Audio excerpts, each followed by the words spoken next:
Lord Christ, Israel. We are the Israelite School Universal Practical Knowledge, started 1 West, 125th Street, out of Harlem, New York. And we are under Commander General Ahchaaz. This school has been up since 1969, man. And started out of Harlem, New York, man. And we teach Blacks, Hispanics, and Native Indians are the 12 lost tribes of the nation of Israel. So we teach according to the Bible, according to history, archaeology, and biblical prophecy. Today we're gonna get right into the Passover, man. What is the Passover about, right? We're gonna get into the Passover, because many people know this story. You know what I'm saying? Many people know this story. It's not story, but an event that has happened in history. You know what I'm saying? Back then in the time when Moses was around. And this story has been told. Everybody knows the story. Everybody knows about this. So, even all nations know about this story. But we're gonna break it down to get any type of wrong answers or hypocrisies that has been said. Any misnomers, that's been told about about this. We're gonna tell you exactly what Passover actually is, according to the Bible and according to the Most High. All right. So let's start at Exodus. We're gonna start Exodus 2, and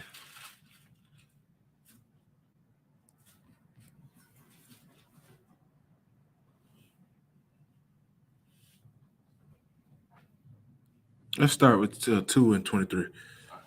This is Exodus chapter 2, verse 23. Right. And it came to pass in process of time that the king of Egypt died, and the children of Israel sighed by reason of the bondage. Right. And they cried. Right. And their cry came up unto God by reason of bondage. Right. Okay, so right here, we're starting in Exodus 2. It said that the king of Egypt died, right? Right. So it's like the king of Egypt died. And the children of Israel, they groaned, man. They groaned for the king of Egypt dying, right? Right. And the reason they groaned was because that was their leader. Right. That was their somebody they looked to. You know what I'm saying? That was somebody, that they, just like how we got the president, or any type of leaders and these the politicians and different things like that. You know what I'm saying? This is how people die when celebrities pass away. I mean, people groan when celebrities pass. People groan when somebody of importance dies or gets killed. So they died because of this king, right? And he said they sighed by reason of bondage. They sighed because the reason they sighed was because they were in bondage. That's the reason why they sighed, right? And their cry came up to God by reason of the bondage, right? So their cries, the Lord heard their moaning and groaning, right? Okay, I read 24.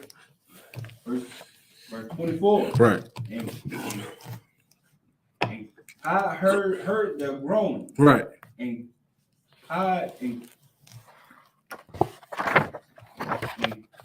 I remembered his covenant with Abraham. Right.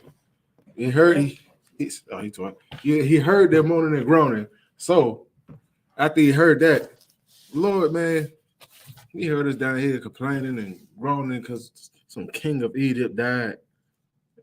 And he remembered, not actually like he forgot. He didn't forget nothing. But he remembered like when it's talking about he remembered, it's saying that he brought it back up as a signal, pretty much. It's like a signal. He brought it back to their attention. Right, brought it back to attention, exactly. You know what I'm saying? It's a sign. He brought up that the covenant with Abraham, Isaac, and Jacob. He brought that back to remembrance, man. Right? Where is you at? It's like you start from top. And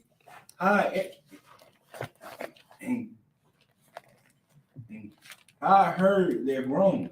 Right. And I remembered his covenant with Abraham. Right. God remembered their groan, and God remembered his covenant with Abraham. Go ahead. And with Isaac. And with Isaac. And with Jacob. And with Jacob. He remembered the covenant that we had with our forefathers, right?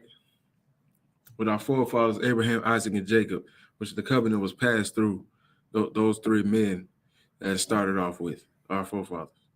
All right. Keep going. Verse 25. And I looked upon the children of Israel, and God had respect unto them. Right. The Lord, he looked upon the children of Israel, and he had respect unto us. What do you think it means when it says he had respect unto us? He had respect unto us.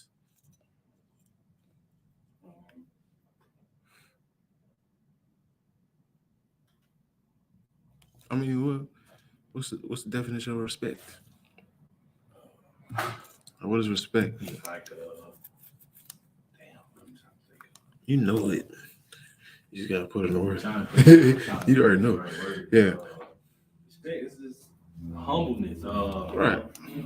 Somewhat. Let's look it up. Respect. That's why I can't put in my own word. All right, I got you. He said respect, a feeling of deep admiration for someone. You know what I'm saying? Something elicited by their abilities, qualities, or achievements. Right. So really it's talking about their admiration, right? He's saying their approval, favor, right? You know what I'm saying? So when it says he had respect, it's really saying he had mercy upon our groaning. That's, you know what I'm saying, if you want to put it to, biblical perspective, he had mercy upon us. You know what I'm saying, for being for our groaning and for our for how we felt about losing this king. You know what I'm saying, needing leadership, right? So keep read it again. I looked upon the children of Israel, and God had respect unto them. Right. So God, he had respect to the children, had respect unto the children of Israel. All right. So read chapter 3, verse 1. Chapter 3, verse 1. Now Moses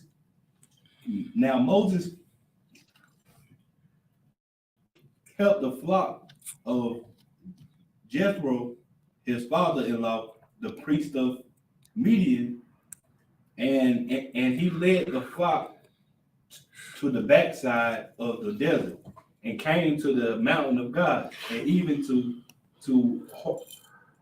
Horeb. Right. Horeb. Right. Right. So this now, like we back on Moses. We on Moses now. All right. So we already know, for the most part, you know what I'm saying, what Moses has been through, that, growing up as a child, you know what I'm saying, of Pharaoh, being a stepson of Pharaoh, an adopted child in that family of the Egyptians, which is another nation of people. You know what I'm saying? It wasn't his people. You know what I'm saying? Moses was a black man, right? A black man from the tribe of Levi. Right, the Levite brothers will be known as your Haitians today, your Haitian brothers, right? Your Haitian brothers and sisters, you know what I'm saying? That's the tribe that he descended from, right? It was just Levi, and their symbol of their tribe is the two die, right?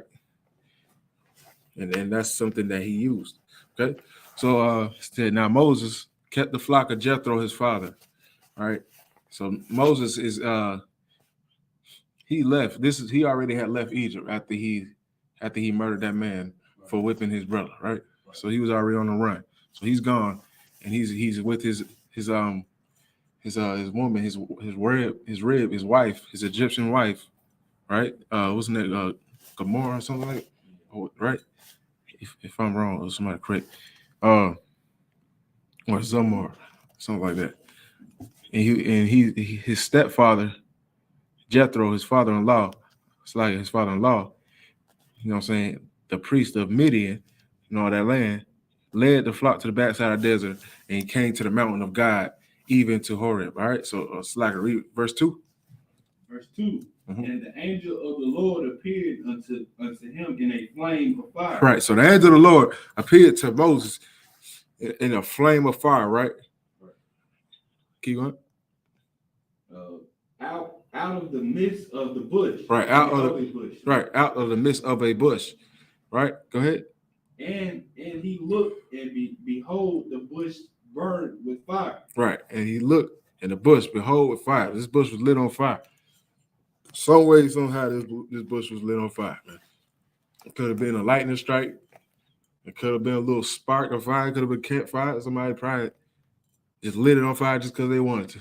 Either way, it was on fire, and it attracted Moses, and he went to it, okay?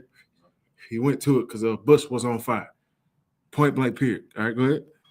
And the bush was not consumed. Right, the bush was not consumed. It still stayed on fire. Right. Hey, this is spiritual things going on right here, okay? An angel's keeping this thing afloat. It's on fire. The Most High is. All right, keep going. Verse 3, and Moses said, I will now turn aside and see this great sight. Right. Why the bush is not burnt. Right. He's like, this thing ain't even, it's not breaking. It's not deteriorating. Right. It's not turning to ashes. It's not disintegrating right in front of his eyes. He's like, man, let me go check on this. Let's see what the heck going on. Moses is curious. All right. Keep going. Verse 4, and when the Lord saw that he turned aside to see, God called unto him out of the midst of the bush and said, Moses, Moses. And he said, Here I am. Right. So Lord called out unto Moses, right? Through the voice of an angel. That's how you can hear the Lord, right? You can hear him directly through his angels. Either way, he heard his name being called. It was the Most High attracting him, man. You know what I'm saying? It was the Most High God calling him over, all right? He said, Moses. Moses said, here I am, right? All right. Verse 5. Verse 5. And he said, Come not nigh hither. Put off thy shoes from off thy feet, for the place of whereon thou standest is holy ground. Right, and he said, draw not that neither. He said, don't come any further. He said, take off your shoes first from your feet. You know what I'm saying? For where you about to stand is holy ground. It's just ground. And when we explain the word holy, meaning separate, right? This is ground that's not to be walked on with your shoes, okay? Because he's in the midst of the Most High. Right. You can't come to sing to him, right? So he's giving them directions. Okay. And when the Lord gives you directions to do, just do that thing, right? Right now, we got directions to do what? Follow his law, statutes, and commandments, right? So you do that thing without questioning the Most High. You just do it. That's what Moses did. He said, it's holy ground. You know what I'm saying? He said, we are holy people. So we do that thing. We're going to get into that later, though. Go ahead. Verse 6. Verse 6. Moreover, he said, I am the God of thy father, the God of Abraham, the God of Isaac, and the God of Jacob. Right. He said, moreover, he said, I'm the God of thy father. Right? He's letting them know. He said, I'm the God of your forefathers, man. You know what I'm saying? Moses knows who his forefathers were. He knew who he was. You know what I'm saying? So he's letting them know. I'm the God of your father, Abraham, Isaac, and of Jacob. Right? All right, keep going. And Moses hid his face, for he was afraid to look upon God. Right. He hid his face. So for he was afraid to look upon him, because he knew that scripture said, where was that scripture? I don't know, but anyone that sees the Most High does not live, right? You cannot see God and live, right? But he already knew that. So he tried to hide his face. He thought he was looking directly at him. Right. You know what I'm saying?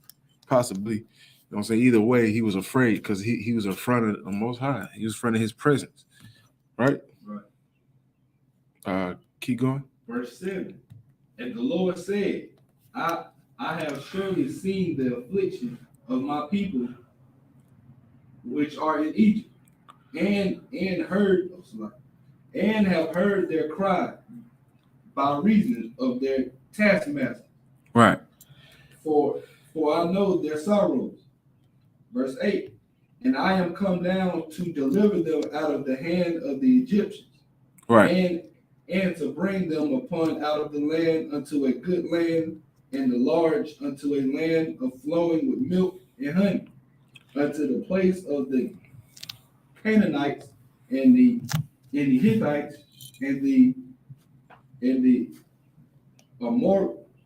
Amorites. And the Perizzites. And the Havites and the Jebusites. Yeah, yeah, I know it's a lot of Z's and ites and Marites and stuff like that. So anyway, yeah, he's talking about these are the nations of Canaan, right? I mean, not Canaan, of Africa. These are African nations, right? Then the Egyptians, right? And then he said Canaanites, right? Amorite. These are different nations, right? Of mainly your what you call it? Your Africans, your African nations that he's naming. He said, I came down to deliver. He said, I heard the moaning and groaning of your people, of my people, right? Of his people, the Lord's people. He heard their groaning and their sorrow, man. Because it wasn't because of the reason the king died only were they mourning, you know what I'm saying, and groaning.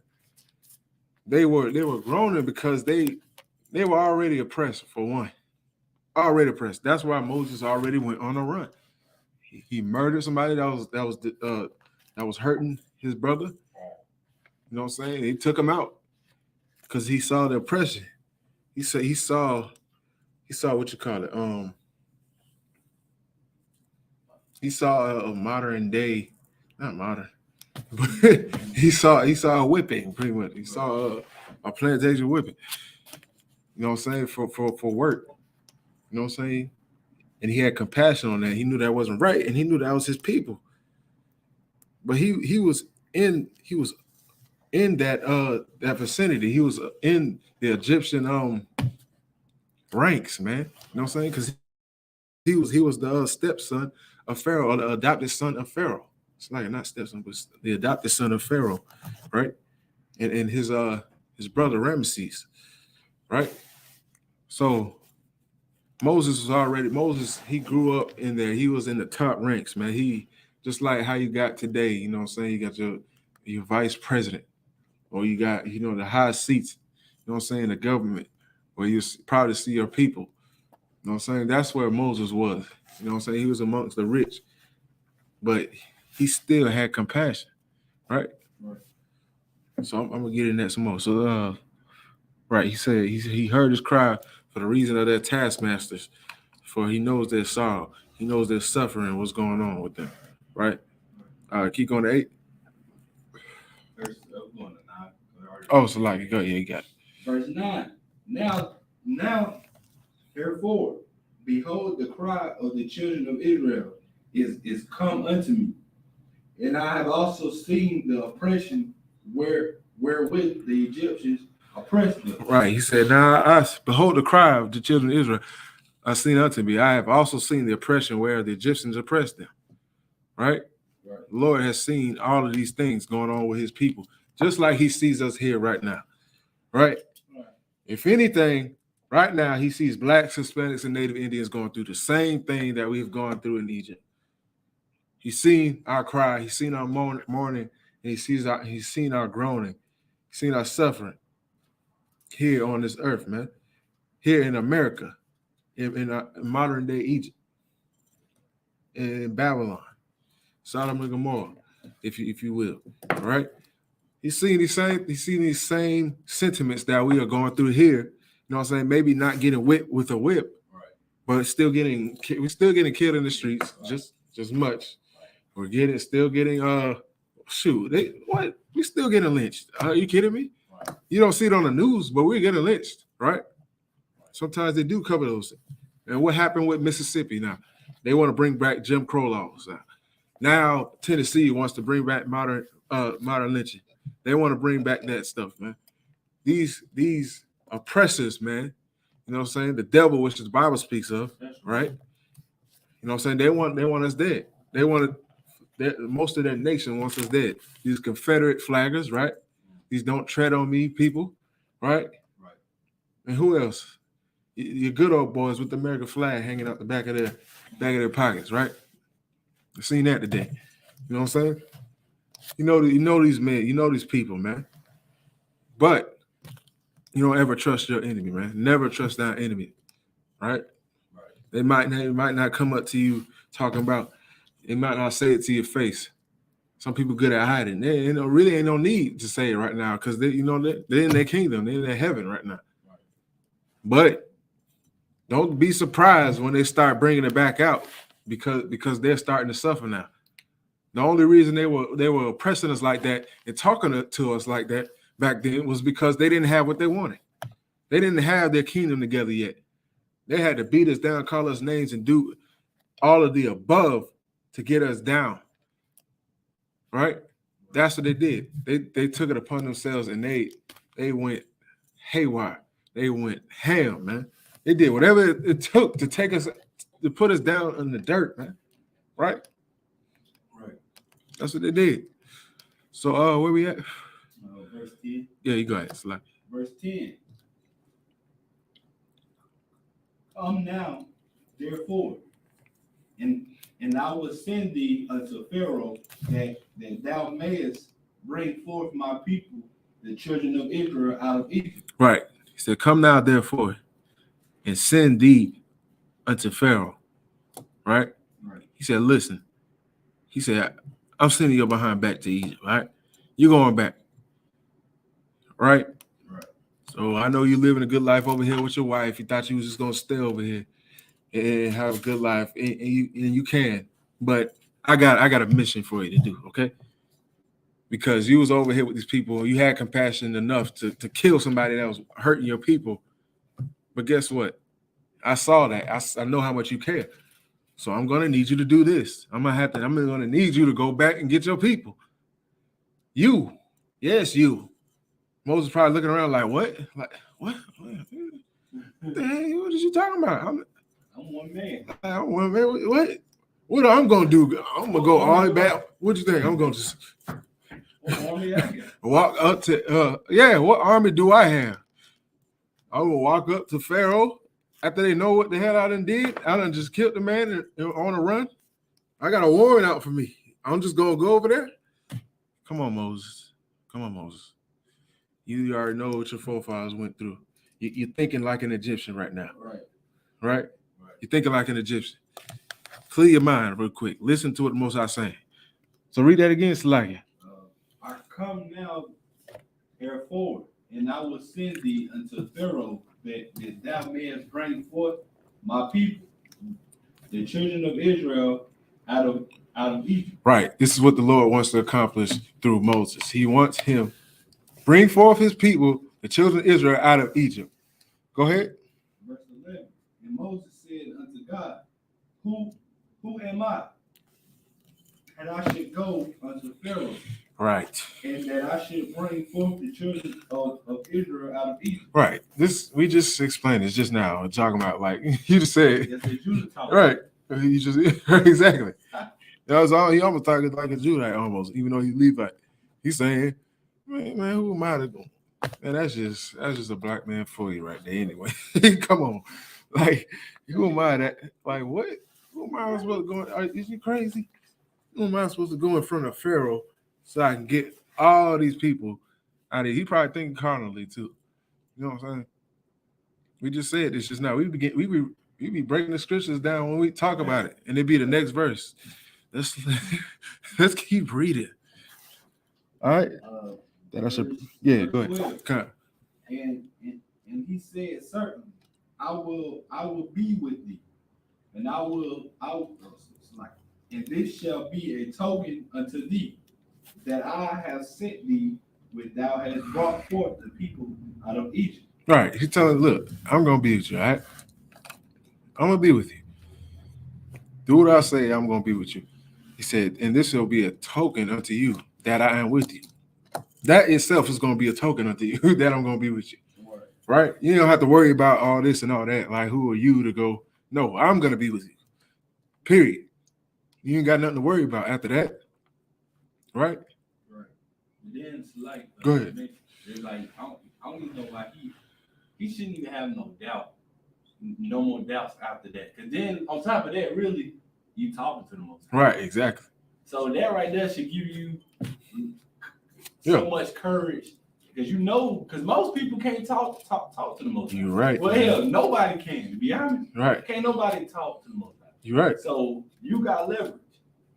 So he shouldn't even be worried. Exactly. Go in there, do what the hell he was asked, and that's it. Right. Yeah. Now, look, you're right. The Most High sitting here talking to him, so he should understand that. He should. But now that you say it, you kind of bringing me back to think something now. Yeah. We see him saying that, but it's like, that's tough. Yeah.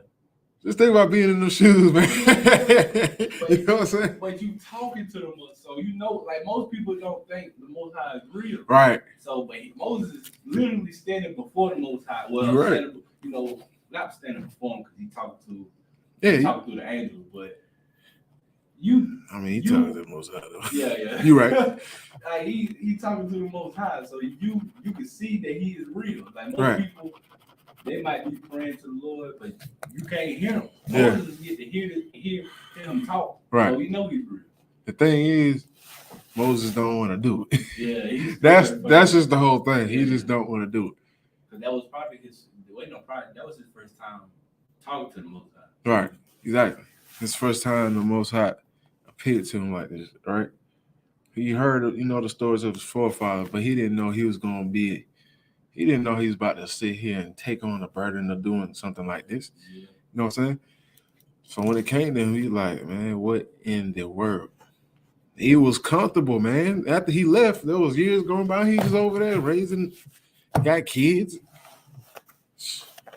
Over there with his heathen family, right? Man, he was married to the heathen. Right. He was married to Egyptians, Ahmar. Right. So he had his wife and his stepfather and all her siblings over there, but he had his kids, which was of his seed. So he was over there, living good, comfortable. He was straight. After that, he had to worry. Most High said, no. Oh no, there's a reason why he chose him. Let's keep going. Where we at? 13? Yeah, let's get it. Verse 13. And Moses said unto God, behold, when I come unto the children of Israel and shall say unto them, the God of your fathers have sent me unto you, and they shall say to me, they shall say to me, what is his name? Then shall I say unto them. What shall I say unto them? Right. He said, man, if I go down there and say, the Lord, the God of our fathers has sent me, and they're gonna ask me, who is the God of our fathers? He said, what am I gonna say? You know what I'm saying? He's like, what am I gonna say to them when I go over there and tell them that? He's like, man, are you kidding me? I've been gone for all these years, and they over here lost their way through our generations after Joseph passed. You know what I'm saying? And now we still over here. What am I gonna tell them? How they gonna really understand? Just like right now, people don't understand that the God of our fathers is Abraham, Isaac, and Jacob, right. And Yahweh is our Father, right. Our Heavenly Father, right? So we go around and we tell people that. You know what I'm saying? They're like, who is this? Who are you talking about? I only know Jesus. I only know Buddha. I only know Allah. Right? All these false gods that don't even exist. These idols, right? They're gonna say all of that, all those things. During that time, we only knew about the Egyptian gods. You know what I'm saying? That stupid Kemet stuff, man. All that crap that has been bombarded in our mind to this day. Some newt and what else? What else the stupid guys? Now I don't even know. I forgot. I know newt. Yeah, them Egyptian gods. They got down astronomy guy. Yeah. People. I'm talking about Egyptian. Well, but you're right. It could there was some astronomy back then too. So you're right. I just don't know. I just don't know the name. But who cares? But anyways, it is for education purposes. But right now I don't know. So we got that. All right. Dang, I know I'm lagging on Facebook like well.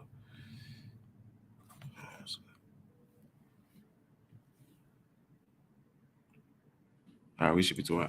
All right, yeah. So read that over one more time. So no, read. Go ahead. You can read the next verse. Verse 14. Mm-hmm. And God said unto Moses, I am that I am. Right. So he said, Who am I going to be? What am I going to tell him? The Lord said, I am that I am. Now the people get this so misconstrued and a misconception on this right here. They're wondering, like, I am that I am. They try to make it actually a name. Say I am. They did a lot. Right? But it's really just look, man. For our people, let me just say for our people, but everybody might not understand. But for Black, Hispanic, and Native Indians, right, and 12 tribes, to boil it down, the Most High is just saying, it's me, okay? One and only. It's me, okay? I am, okay? No, that means, like, what we say, right? My name is my name, right? You know what I'm saying? We'll joke around and be like, I'm me, right? I am who I am. He's telling him, don't worry about all that. I am. Exactly what he's saying, right? Negro. You know what I'm saying? I am. Like, don't worry about that. That's what he's saying. It's the Bible is written in slang. Okay. You basically tell him to follow the order. Right. He's pretty much just telling him follow directions. Don't worry. Don't stop questioning what I'm saying. You talking to the Most High. The Most High ain't gonna. He's not gonna take too much of that. Right. All right. He's not gonna take too much of that. He's either do it or get lost. And Moses was not going to deny the Most High after he done seen right here. He already know what happened to Jonah. All right. Well, Jonah came later on. It's life. But Jonah got the what you call it, the experience of running away, right? So Most High calls you. You're gonna do this mission regardless. All right. He's not gonna be denied. So, all right. Yeah, I am. All right. So keep going. And God said unto Moses, I am and I am. And he said, Hush shalt thou say unto the children of Israel, I am have sent me unto you. Right.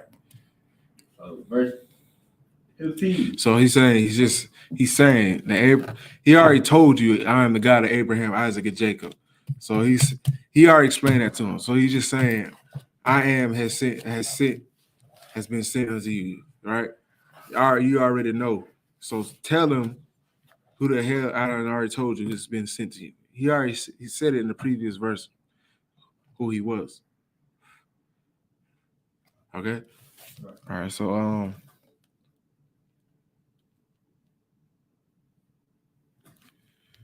right, go to verse 16.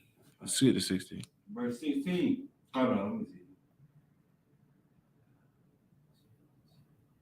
3 and 16. It's verse. No, you skipped to 16. I'll skip to 16. Yeah, okay. Verse 16. Mm-hmm.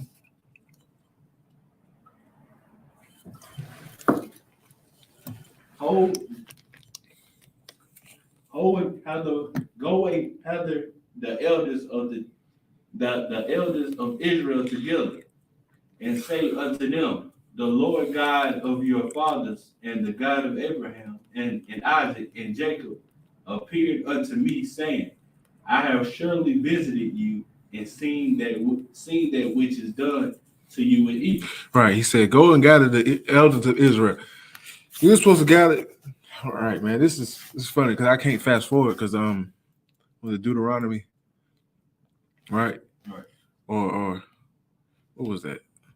Where he said, yeah, it was, I believe it was in Deuteronomy. He said, go to the elders of Israel. Right. So he already been told them to go to the elders of Israel earlier. He did it the same way while they were still in captivity. So he told them to go there to the elders first, right? Older people, because they'll probably understand more because they've been here before. Right. You know what I'm saying? They seen it a lot. They already know what just happened before they got to their old age. You know what I'm saying? So they'll see. You know what I'm saying? Because they've been around and they've been trying to teach our people these things. If you went to the younger people, they're gonna be like, who is this Yahweh you talk to? That's why he told them to go to the elders of Israel, right? He told them to do that because before that, he's like, man, who am I going to tell this? Who am I going to tell them that the Lord God of our fathers, you know what I'm saying, is trying to deliver us. So he said, go to the elders. All right. So go ahead. Verse 17. And I have said, I will bring you up out of the affliction of Egypt unto the land of the Canaanites, the Hittites, and the Amorites, and the Perizzites, yeah. and the Hivites, and the Jebusites, unto a land flowing with milk and honey. Right. And verse 18, and they shall hearken to thy voice, and thou shalt come, thou and the elders of Israel, unto the king of Egypt. He shall say unto him, the Lord God of the Hebrews have met with us. Right. And now let us go. We have beseeched thee 3 days' journey into the wilderness, that we may sacrifice to the Lord our God. Right. So he's giving instructions now. He's saying, he said, do all those things. Tell him the Lord our God, he will bring us out of the affliction of Egypt, man. You know what I'm saying? Out of the Canaanites and the Hittites, Amorites, Perizzites, Hivites, Jebusites, and he bring us to a land flowing with milk and honey. Our land, man. Right? The richest land on this earth, because it's called by our name, right? So 18, he said, all right, go ahead, read 18. Verse 18, and they shall hearken to thy voice, and thou shalt come, and thou and the elders of Israel unto the kingdom of Egypt, and ye shall say unto him, the Lord God of the Hebrews have met with us. Right. And now they okay. All right, so he said, and he said, and they will hearken to the voice of the Lord our God. If you do these things, they'll listen, because you're going to the elders, right? The elders of Israel, and said unto the king of Egypt, and shall say unto them, the God of the Hebrews have met with us. Right? They believe he knows that Egypt believes in all these gods and stuff. So once you go to the king of Egypt, which is Pharaoh, you know what I'm saying, and tell them about the God of the Hebrews, of these Israelites that speak Hebrew, right? So, and he said, have met with us, and we just need 3 days, man, to go worship and to gather together and understand our laws. You know what I'm saying? The way we live and where we should be. We just need 3 days journey in the wilderness that we may sacrifice to our Lord, right? All right, go ahead.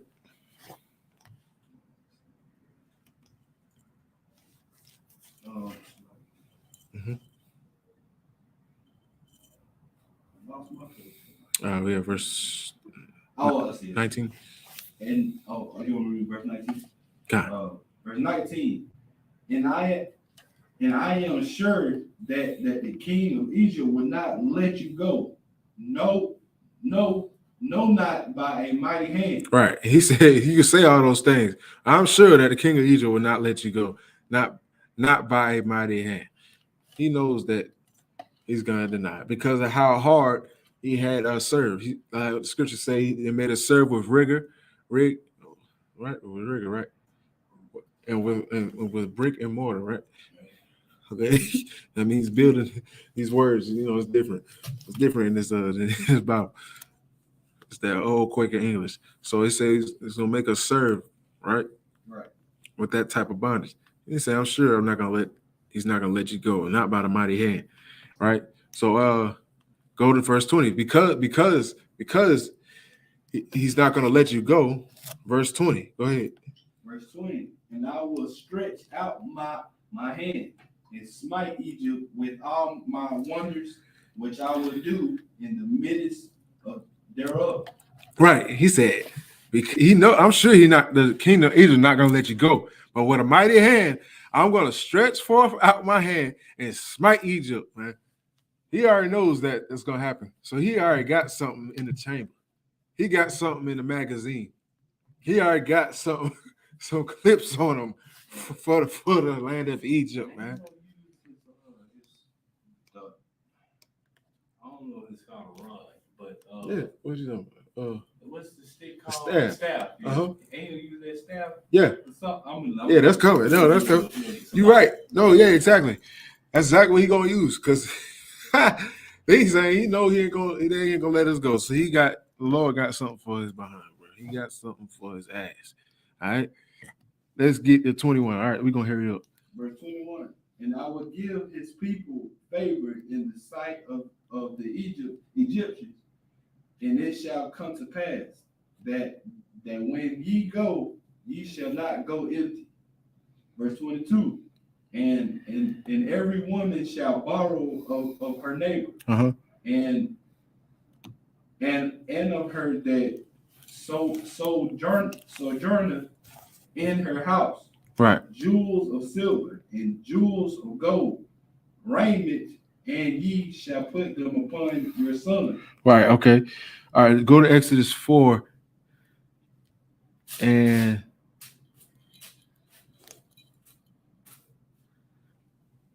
4 and 2.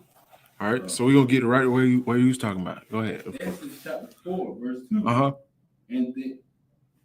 And the Lord said unto him, yeah, and this that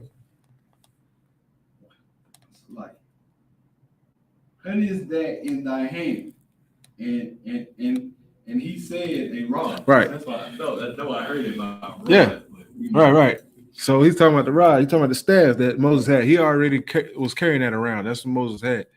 You know what I'm saying? Not just because it was cool. Moses a little old too. So you know what I'm saying? He needs something. He needs something to hold him up a little. Carry around sticks. Yeah, like carry around sticks. Right. Hit dogs. It has a lot of uses. Support too. Right. Support. You know what I'm saying? To protect themselves. To grab something under the table. You know what I'm saying? You can't. Old people, they're useful, man. Yeah, that's what it is, man. It's like it. Let it step. So Moses had that rod in his hand, man. He had a stick for a lot of reasons, right? So he said, he said, what is in thy hand? A rod. All right. So and Moses said a rod. Verse 3. Verse 3. And he said,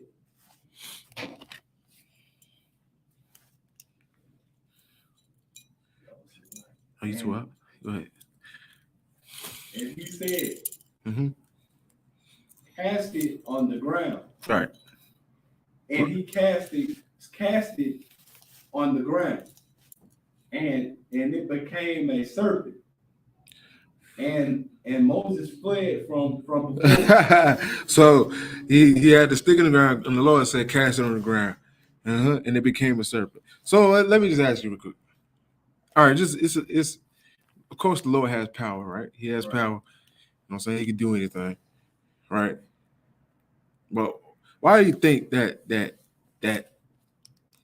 serpent became that the rod became a serpent right there where he was? Why? Just think. we kind of said something before. You know what I'm saying in the passages before. Yeah. You know what I'm saying? Because I think because It's real simple too. It's just real. faith. Yeah, faith. No, ain't because he had faith.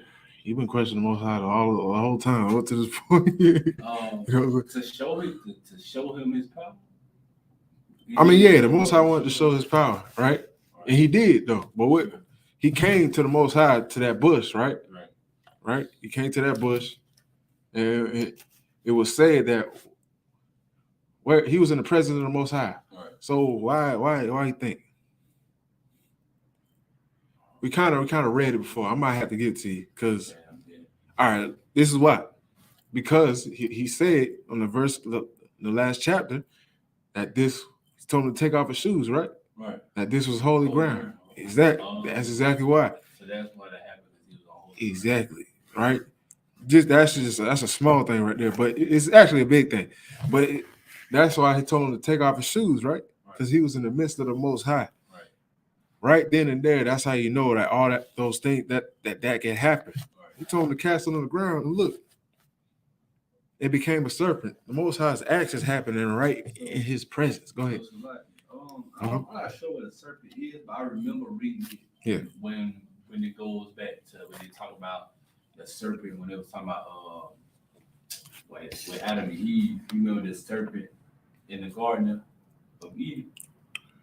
You know what they was talking about? Yeah. So what is a serpent? So what's the difference between I'm sorry. Basically, what is a serpent? I mean, a serpent is a snake. Straight up and down, it's a snake. Right. It's a snake. But of course, when in Adam and Eve in the garden, it wasn't an actual snake. Yeah, that's why I was. Right, because you know that. Yeah. But yeah.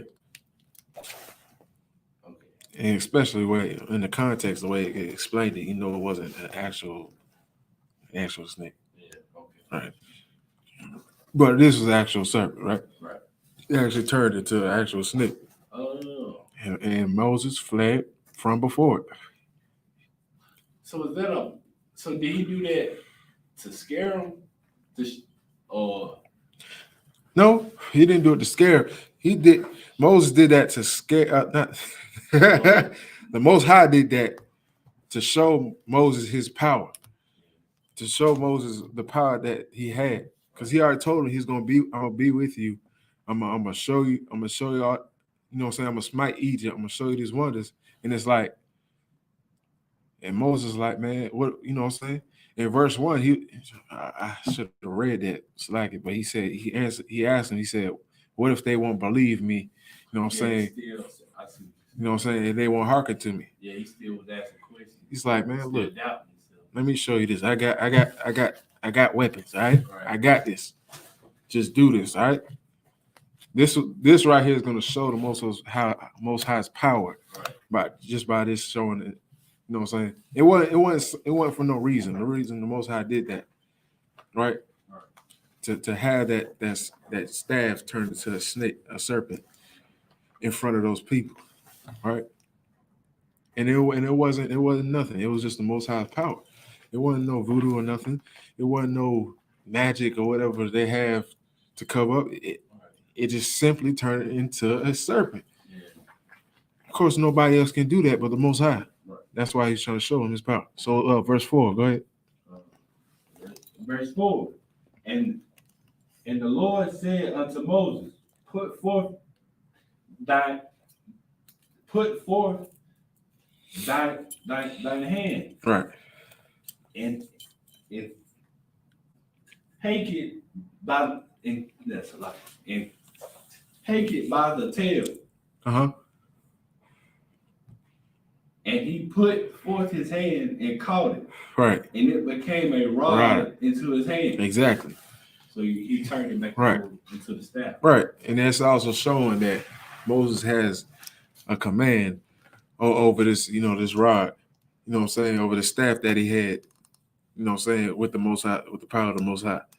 So it's just like when, I'm not sure who that was that did that, but it's just like when when Christ had to show his power, when he had whoever that was, when he asked told him to put his hand in his bosom. Yeah, that was and Moses. Pull it back out.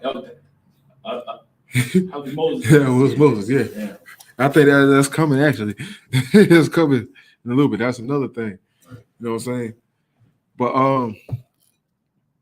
right. So read verse 5, like it. Verse 5. That they may believe that the Lord of their God, that's like that they may believe that the Lord God of their fathers, of the God of Abraham, the God of Isaac, and the God of Jacob, have appeared unto thee. Right. That was gonna be a sign right there. That's that rod turns to staff. Okay. So we're gonna have to fast forward. All right.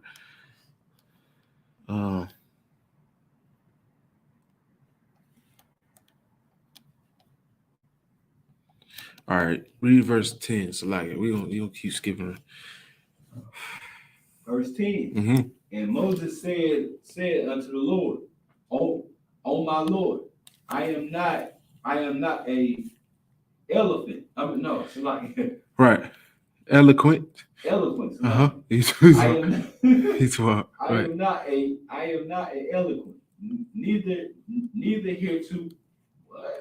heretofore, nor since thou hast spoken unto thy servant, but I am slow of speech and of a slow tongue. Right. So he just tell he's like, man, I'm not eloquent. I don't speak well. Right. You know what I'm saying? So Moses had a speech impediment. All right. So keep going to 11.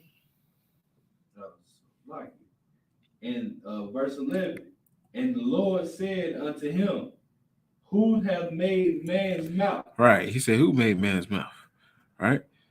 He knows who made man's mouth. Keep go ahead. Or who have make of the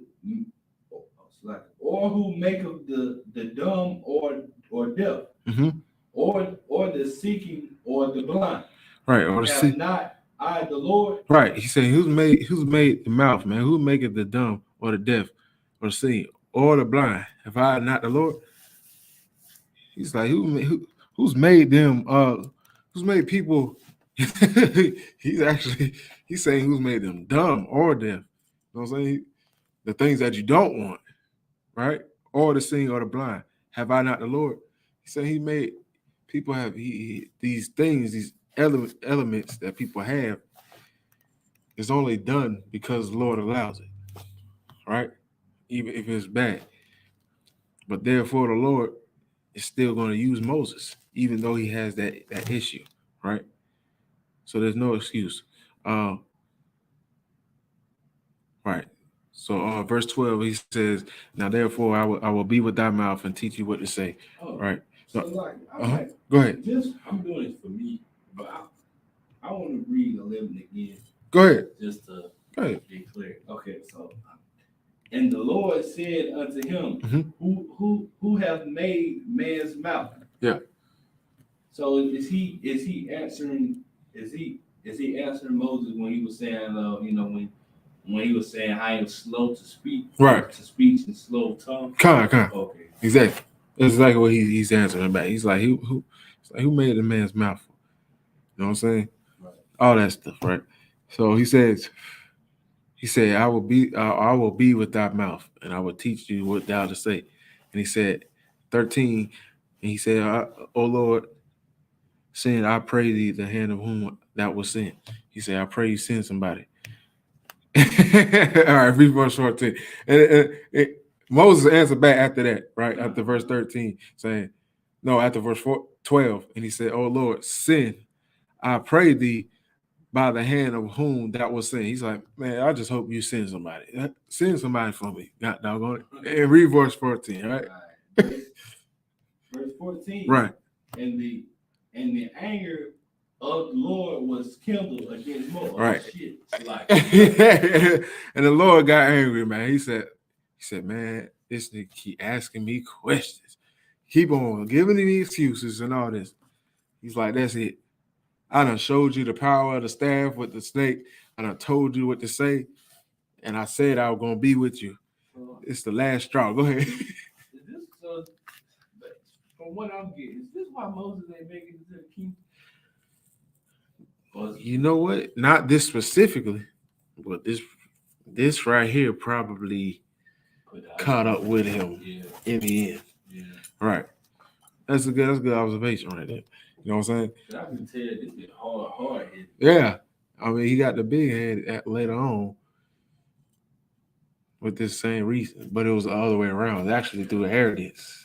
You know what I'm saying? Yeah, I think I heard that before. Yeah. Right. Dang. It's like it's like he went like, because this was before Christ, right? Yeah. So this is like, you ain't dealing with Christ, you dealing with the Most High, and right. you still at this. Yeah. You still at this. He was a little stubborn. He was. It's like, you know what I'm saying? It's all good. It don't mean it wasn't all good at the time, but you know, yeah. So it's like the anger of the Lord was kindled against Moses, right? I mean, I'll just read so I can go ahead through. And he said, "It's not Aaron the Levite, their brother, right?" He said, "I know he can speak well. His brother." He's talking about Aaron because he already met up with his brother before he fled. You know what I'm saying? He said, "Go meet with your brother, and he will help you, man. He'll be glad in his heart because Aaron wanted to be with his brother. And he loved his brother, all right? I mean, yeah, he loved his brother Moses. All right, so let's So in verse 20, Moses took his wife, you know what I'm saying, his sons, man, and the Most High snapped on him, all right? And he finally got his behind together and told his wife, "Look, I got to go back, all right? I know you don't know what's going on. Yeah. I got to go back, okay?" And he took his sons and his wife, and they came with him. He returned to Egypt before Pharaoh, right? Right? And he went to Pharaoh, right? He came in front of Pharaoh. And this is what he said unto Pharaoh. Exodus 4:22. Yeah, all right. Now we about to get lit. All right, so like let's get lit. Let's go. For real. All right, this is it. Let's go. This is what Passover about. Let's go. We about to do it. Exodus 4:22. Exodus chapter 4, verse 22. Uh-huh. And thou shalt say unto Pharaoh, this saith the Lord. Right. He said, "Thou shalt say unto Pharaoh, thus says the Lord." Go ahead. Israel is my son. He said, "Israel is my son. Israel is my son. That's my child." Okay? The nation of Israel. Go ahead. Even my firstborn. Even my firstborn, man. Even my firstborn. Go ahead. Verse 23. And I say unto thee, let my son go, that he may serve me. And if thou refuse to let him go, behold, I will slay thy son, even thy firstborn. Ooh. Oh, okay. Lord sending shots. Sending shots. What he doing? He ain't sneak this, and he direct. He's direct. Okay. The Lord's saying exactly what he's gonna do. Okay. He said, "I'll say unto thee, let my son go, Israel, that he may serve me. And if you refuse to let him go, I will slay thy son, even thy firstborn." What happened at the beginning? What did they try to do to our sons when they came and raided and tried to put us in captivity? When they did put us in captivity, they killed us off. But what did they do? They tried to kill off the They trying to kill off the breed so they won't have to breed it again. Yeah, they won't breed again. Yeah, the breed, not only the breed of the sons, but the what? It say it right there at the end. Even thy our firstborn. Even the firstborn of the sons. Right. That's what they try to do to us. So the Lord gonna return the favor. Right. Okay? Yeah. You reap what you sow. Right. All right, keep going. Verse 24. And it came to pass by the way in the end that the Lord met him and sought to kill him. Right. So like verse 25. Oh no, you talk. Let's go to all right, so through that, Moses went in front of Pharaoh and did all that, right? He told him what the hell was up. Right? Yeah. Oh, okay. There it is. Do we have any comments or anything? I gotta check. Okay, we 12. So Exodus 4:25, his wife is Zipporah. So like I say Zamora, Zipporah. I forgot. I knew it was started with a Z and an aura. So took a sharp stone. All right, yeah, okay. Circumcised. Okay, we understand that. Right. So Moses went in front of the Aaron and gathered the elders of the Israel in verse 29.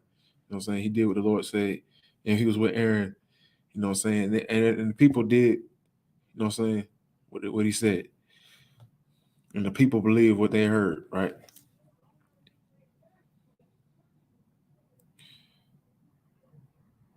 Right. I read verse 2, Exodus 5:2.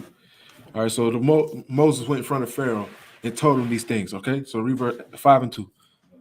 Exodus chapter 5, verse 2. Uh-huh. And Pharaoh said, who is the Lord, that I shall obey his voice to let Israel go? Right. He said, who is this guy? Who's this guy that you say you serve, that I should let them go? Right? Go ahead. I know not the Lord, neither will I let Israel go. Right. He said, I don't know the Lord. He said, I don't know this guy that you're talking about. I only know my Kemetic gods. I only know my Egyptian gods. Okay. So I'm not gonna let him go because it's not what I want. Right. It's not part of what I need, right? Go ahead. Verse 3. And they said, the God of the Hebrews have met with us. Let us go. We pray thee. 3 days' journey into the desert, and sacrifice unto the Lord our God. Right. So they said what this. He said what the Lord said. The Lord already told Moses he's not gonna listen, but he still said it. He's like, man, we just need 3 days, man. 3 days, real quick, and we'll come right back. All right, we'll come back. We just need to serve our God so we can understand how we need to live. You know what I'm saying? So we can get better. But Pharaoh didn't want to listen, right? Ramesses, he didn't want to listen. Okay. This what he didn't want to listen. He didn't want to follow up what Moses had, you know what I'm saying? Because he knew Moses was of that people. He still didn't listen after not seeing him after all these years. You know what I'm saying? He flitting away. You know what I'm saying? He was still hard-headed, right? He still was hard heart, right? So, all right, read verse 3.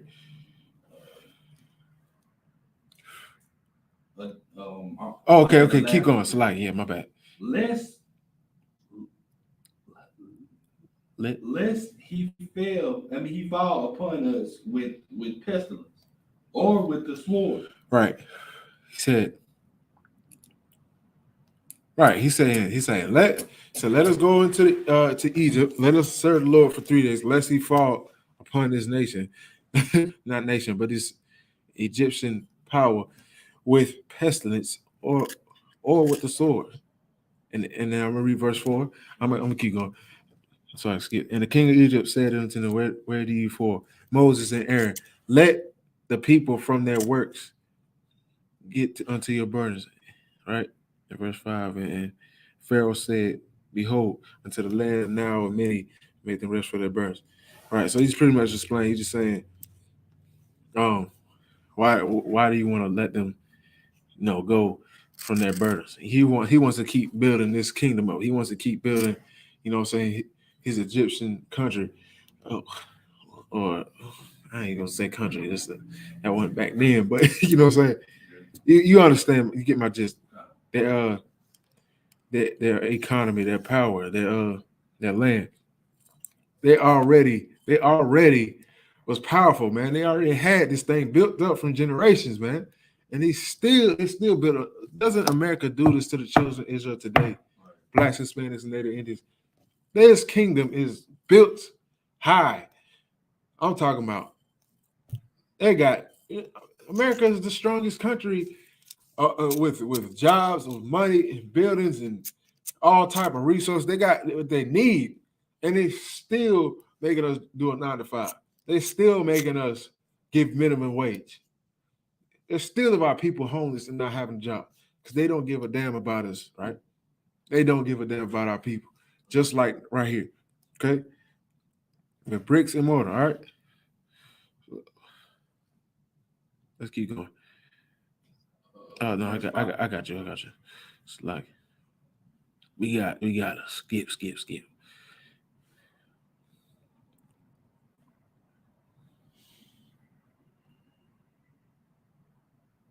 Through all that, Moses kept on telling him, man.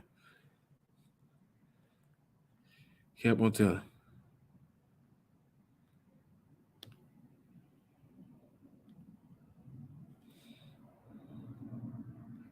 All right, it's like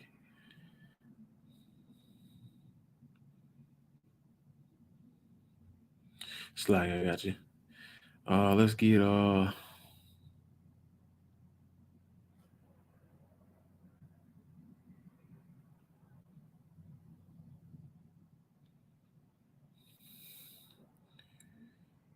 right, we were Exodus 10 and 10.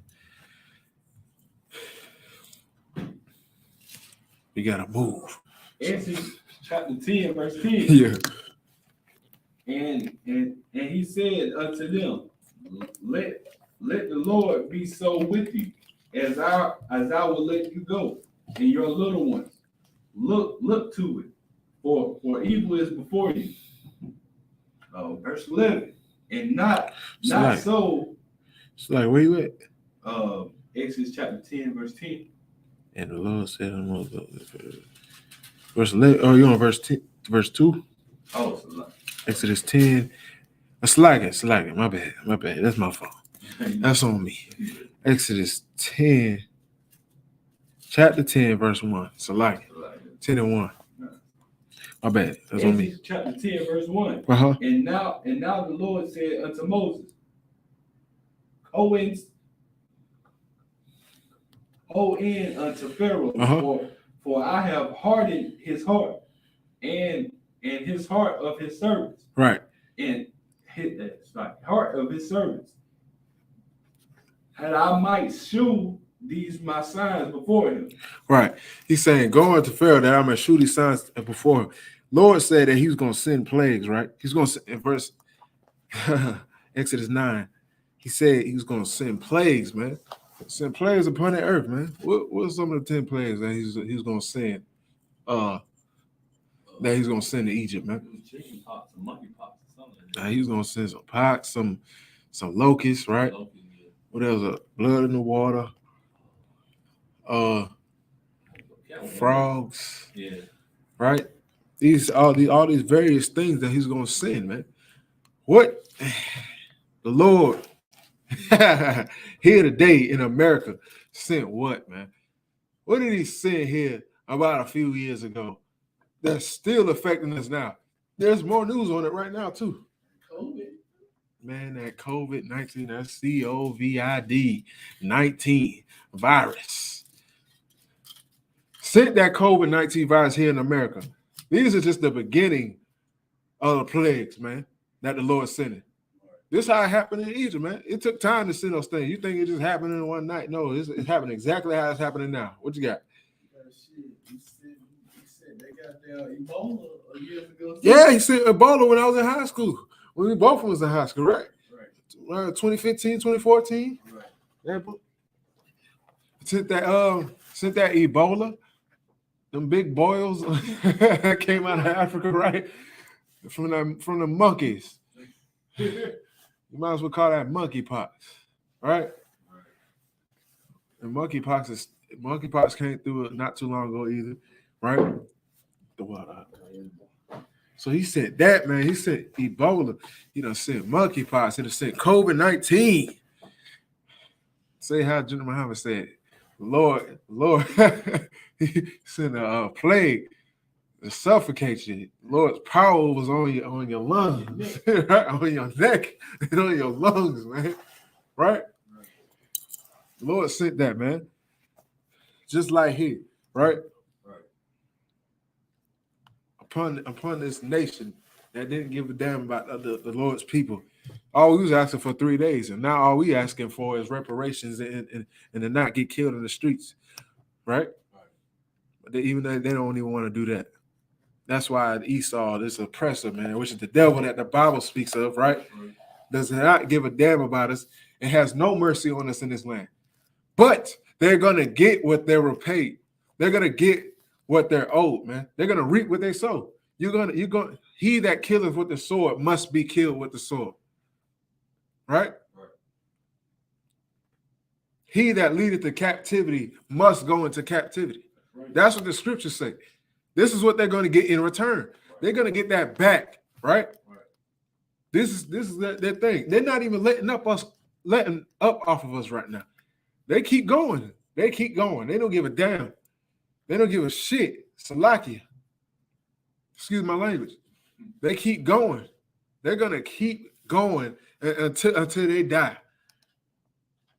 Because thou hast had a perpetual hatred against the people of the Lord God, man, of the Lord thy God, against the children of Israel. Because thy violence against thy brother Jacob. Shame shall cover them, man. They're gonna get what they're owed.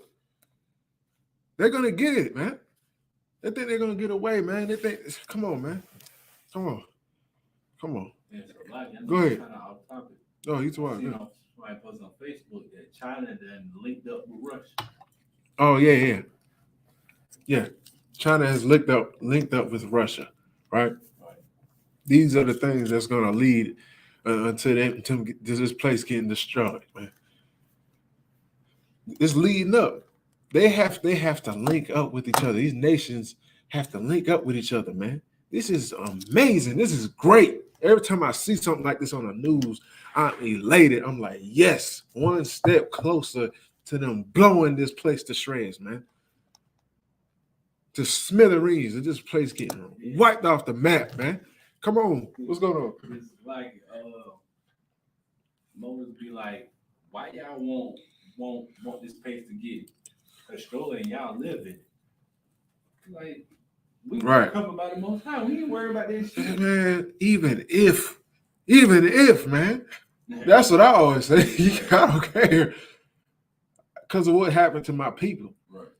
If I'm here and this place get blown to shreds, man, F it.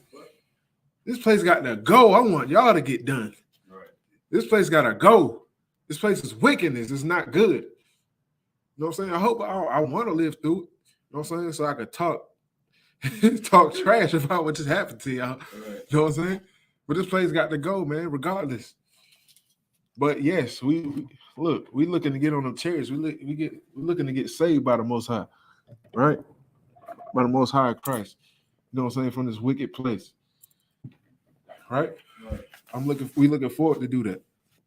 But I just want this place to go, period. Because I want my people to be okay, man. Forget me. I want my nation to live on, right? Our forefathers have sacrificed for this stuff, man. They done the work, right? Our ancestors have done the work to try to keep us alive, man. And now we're still here today. Through the sacrifice of our our leaders, man. Commander General Hunter, right? Abba Bivens, High Priest Ariad, right? And those men that stood with him, right? Not many, though. I ain't gonna get in that. That's for another class. It's gonna be soon. I'm gonna blaze on y'all. Y'all getting it. But let's keep going. So read Exodus 9:35. So I'm gonna read that and then just go back 1 second. Exodus chapter 9, verse 35. And the heart of Pharaoh was hardened. Neither would he let the children of Israel go, as the Lord had spoken by Moses. Right. Right. Okay. No, it's okay. So he said, Pharaoh did not listen. His heart was hardened by the Lord, man. Because the Lord already said he wasn't going to listen. Because he understands the hearts of men, and he knows Pharaoh wasn't going to have that. Right. It's like he basically made. So you saying he basically made Moses rebel, right? Because like your heart is your mind. So he made a hard hit. Right. He made him rebel. Right. I mean, Pharaoh was already like that. Yeah. Already like that. Yeah, so when it says the Lord hardened his heart, he was going to do things to where his heart was going to be continued to harden, which was his mind. Right. He was already going to do something because he already knew he wasn't going to listen, like we just read. So once he did act, he knew Pharaoh was going to get even angrier. That's why through all the plagues, he still wasn't letting us go. So the Lord had to put it on that place.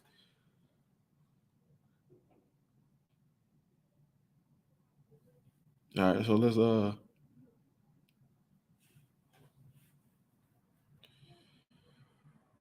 read Exodus 11:7.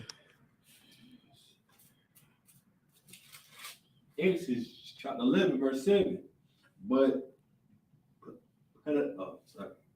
And against any of the children of Israel shall not a dog move his tongue. Right, so not against the children of Israel shall not a dog move his tongue. A dog is anybody that's not of Israel or these other nations. A dog. Go ahead.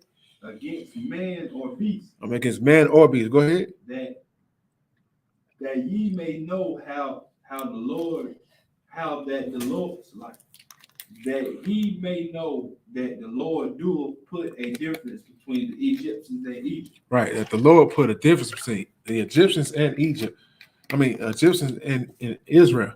We are different people than the Egyptians, right? We're different people than the Africans. Okay, go ahead. Oh no, it's like yeah. Is there any more on that? No. All right, that's it. Okay.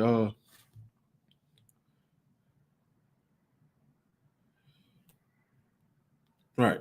So he said that, and the Lord already been putting the plagues on them, and he's destroying this land, man. He's putting the locusts on them, the frogs, killing their firstborn. He killed their firstborn, right? And the Lord is talking trash. He said, "Not a dog won't even move his tongue against my people after this, man." Right? So, read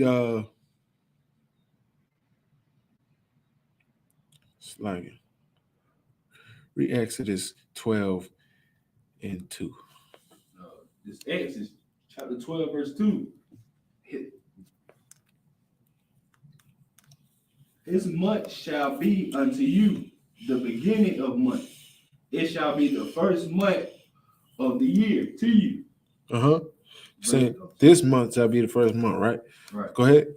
Verse 3. Speak ye unto the congregation of Israel. Right. Saying in the 10th day of this month, they shall take to them every man a lamb, right? Every man to the house of their father, right? And the lamb for in house, and lamb for in house, right? And a lamb for a house, man. Every house needs to get a lamb. This is the instruction that we have now. After the Lord done did this, right? Because the Lord's getting ready to smite their firstborn, right? So he's saying, take a lamb. Keep going. Verse 4. Verse 4. And if the household be too little for the lamb, let him and his daughter neighbor. Let him and his neighbor next unto his house take it according to the number of the souls. Every man according to his eating shall make your account for the lamb. Right. So just giving instructions, brotherhood. This brotherhood right here. You know what I'm saying? If there's not enough room for your for the lamb in your house, you know what I'm saying? You know what I'm saying? Take it according. Right. Go to the next house and take it according, and every man according to eating shall make account for the lamb. Right. So that means it's sharing. Share the room and share the lamb, man. Your lamb. All right. Verse 5. Verse 5. Your lamb shall be without blemish. Without blemish, right? Don't have a lamb with some element, man. Some limp behind lamb. You know what I'm saying? Something with a element, man. Make sure that thing is healthy, right? Go ahead. A male of the first year. A male of the first year. Go ahead. Ye shall take it out from the sheep or from the goat. Right. Verse 6. Verse 6. Ye shall keep it until the 14th day of the same month. Right. You shall keep it until the 14th day of the same month. Right. Keep going. And the whole assembly of the congregation of Israel shall kill it in the evening. Right. You shall kill it in the evening. Right. Keeping it at sundown. Go ahead. Verse 7. Verse 7. And they shall take of the blood and strike it on the two sides posts and on the upper door post of the house. Right. He's saying put the blood on the post, man, so you can so they know that it'll be a sign that the angels can pass through, that they know, so they can pass over. Right. That's right. This is what this is about, the Passover. So they can pass over that doorpost and they'll know that you're the children of Israel and that you have put the blood, you know what I'm saying, upon the post so they can pass over your house, so they won't have to kill the firstborn of your people, which they're really going after the Egyptians. You know what I'm saying? Because they live in the neighborhoods. They're living in the hood. You know what I'm saying? They live in different cities. They need to know who they're passing through. They're living around the Egyptians. You know what I'm saying? Some Egyptians not going to put that on their doorpost. They're not doing what we're doing. So the angels need to know who's on the hit list, right? All right. So verse 8. Verse 8. And they shall eat the flesh in that night, roast with fire. Yes. And unleavened bread. Yes. And with the bitter herbs they shall eat. Yes. Verse 9. Wait. So like this is what we're gonna do, man. We're gonna eat that lamb, bro. We're gonna eat that lamb on April 1st, right? The 54th annual Passover. We're gonna eat that lamb. We're gonna eat the flesh, roast with fire. And with unleavened bread. We ain't gonna suffer the salt. I tell you that. I know that.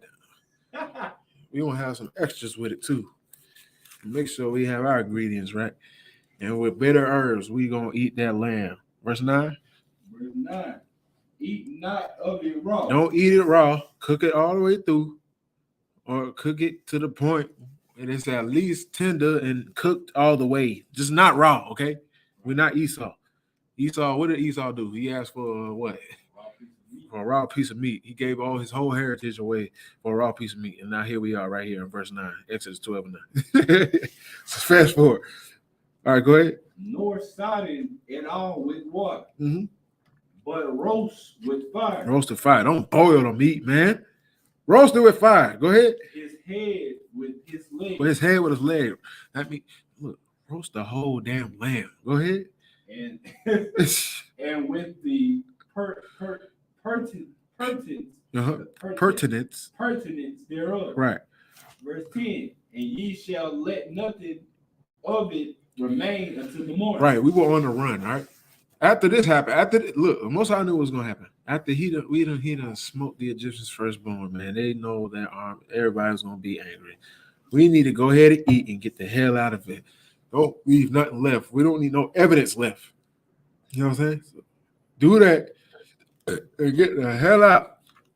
Just like it. Go ahead, verse 12. Go verse scripture verse 12. For I will pass through the land of Egypt.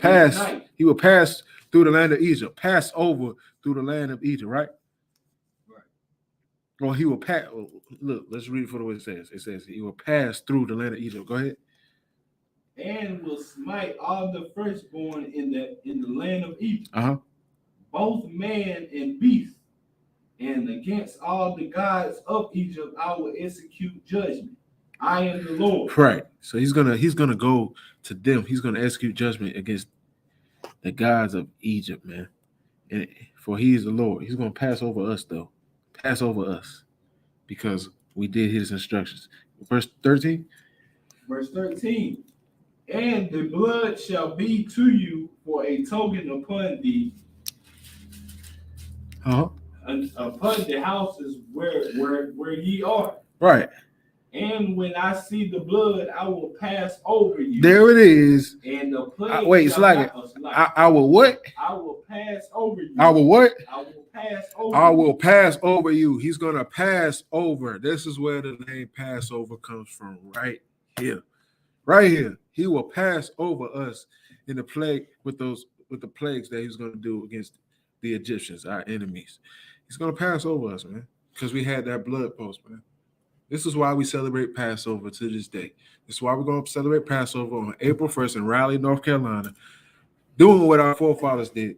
We're going to slaughter the lamb. We're going to eat the lamb with bitter herbs, right? And with unleavened bread the next day. You know what I'm saying? Sundown.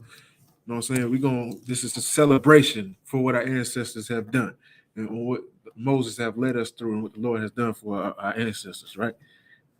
Okay? So go ahead. I will pass over you, and the plague shall not be upon you, right, to destroy you. Right. When I smite the land of Egypt. Right. Once he does this, he's going to pass over us, and it's not going to destroy us with the plague. That plague is not going to destroy us because the angels is going to see those instructions that we followed, and they're going to have mercy on us. We're going to do that. Okay. So go ahead, read verse 14. Verse 14, and this day shall be unto you for a memorial, and ye shall keep it a feast to the Lord throughout your generations. And ye shall keep it a feast by a ordinance forever. Right. No, it's all right. So he said, it shall be unto us for a memorial. This is why we keep it to this day. This is why we understand who we are, and we keep it to this day. You shall keep it for a memorial, man. And we shall keep the feast unto the Lord throughout our generations, and we will keep it for a feast and an ordinance forever. We're still doing it to this day. We're going to do it April 1st, right? So you should come join us if you're a Black, Hispanic, and Native Indian. If you're a Negro, if you're a West Indian, you know what I'm saying, a West Indian, which is probably a Trinidad, you know what I'm saying, or a Benjamite, which is Jamaican, you know what I'm saying? If you're a Haitian, Dominican, if you're a tribe of Zebulon, which is Guatemala to Panama, or if you're a Puerto Rican, a Cuban, a Gadite, which is a Native Indian, you know what I'm saying, a Seminole Indian, it's a tribe of Reuben, you know what I'm saying, Argentina to Chile.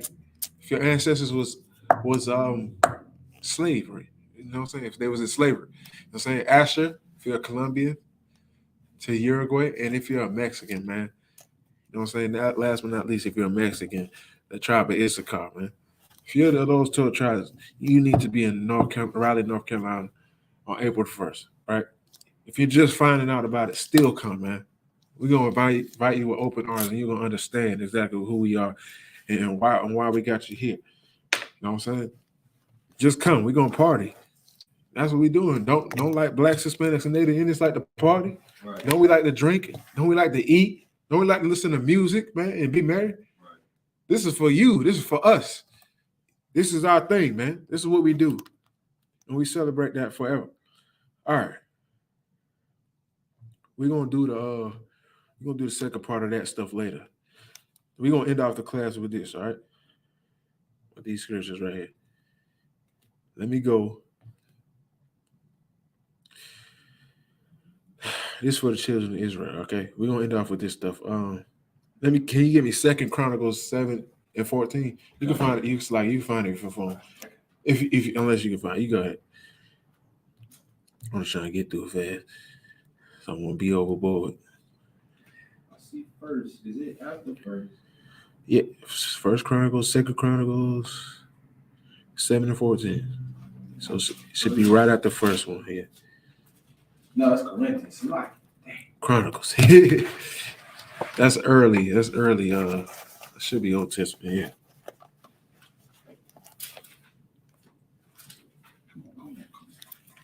All right. 2 Chronicles what? 2 Chronicles 2 and 14. No, 7 and 14. It's like We about to end off here, man. We're gonna close out with this stuff right here. These few scriptures.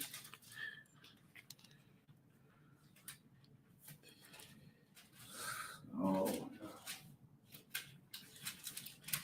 this is 2 Chronicles chapter 7, verse 14. All right, this is for you, children of Israel, right? So we already told you what the Passover was about. You know what I'm saying? What we've been through. You know what I'm saying? What Moses led through and told us what to do, right? Right. It's just the first part, right? Lord sent those plagues, you know what I'm saying? And he told us the instructions, and the angels passed over us, man. Right? And we're gonna go back over that to begin with, but we're gonna end off with this one, right? So this is what we need to do, because we're still here, we're still a nation, and we still got instructions to do, okay? Because this was afterwards. This was way after. Okay.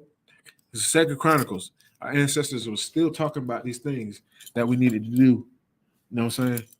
All right, just go ahead. Let's go.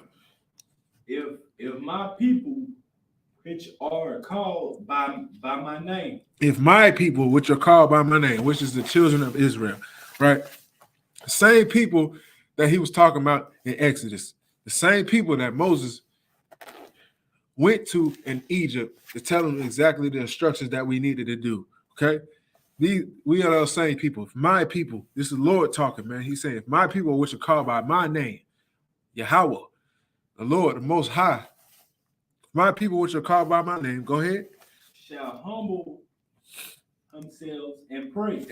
Shall humble themselves and pray. You know what I'm saying? Shall humble themselves, shall bring themselves down to a lower state mentally. You know what I'm saying? Have some type of remorse and humble themselves. Stop being proud and arrogant. You know what I'm saying? Against the things that he said, man. Against each other for the children of Israel, man. Right? If we humble ourselves amongst the Most High, man, in His presence, go ahead. And seek my face. Shall pray and seek my face, man. Pray and seek His countenance. Go ahead. And turn from their wicked ways. Shall turn from my wicked ways. Go ahead. And will I hear from heaven. Right. And it will forgive their sin. Right. He said, then I will hear from heaven, man. Just like he heard from heaven our moaning and groaning when we was in Egypt, that he sent Moses to come get us.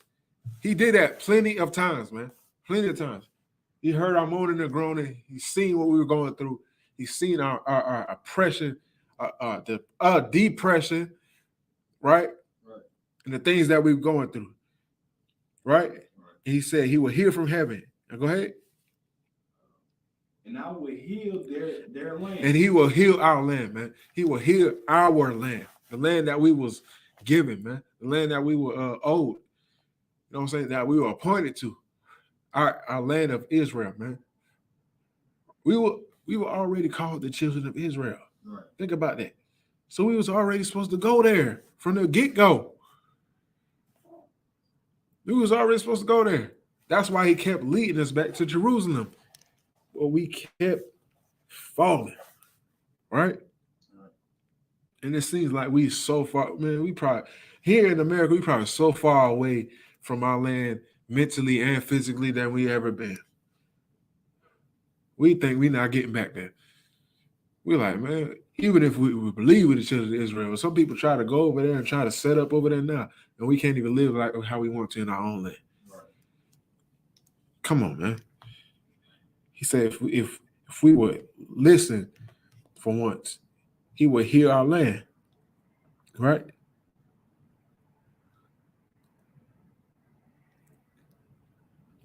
So let me get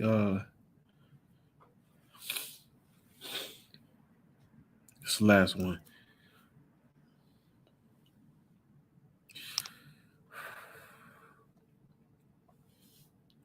I'm gonna go out there later.